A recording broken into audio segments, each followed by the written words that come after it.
For our picture tree, we're going to need a small clay vase. You can get in any craft store. A glue gun, permanent marker, metal wire. This one is coated with green material around it that makes it look very similar to a stem. A miniature clothesline pins, mosaic tiles, little rubber flowers, pictures that we pick up, whatever pictures we'll want to use, a regular white glue, Play-Doh,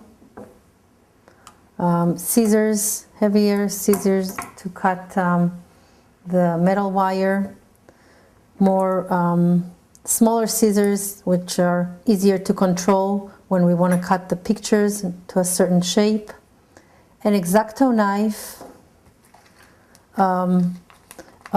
paper for the lamination that we're going to do later on, and a lamination machine, which if you don't have, you have two possibilities. Either you won't laminate your pictures, or you can take it to some craft place where they laminate pictures.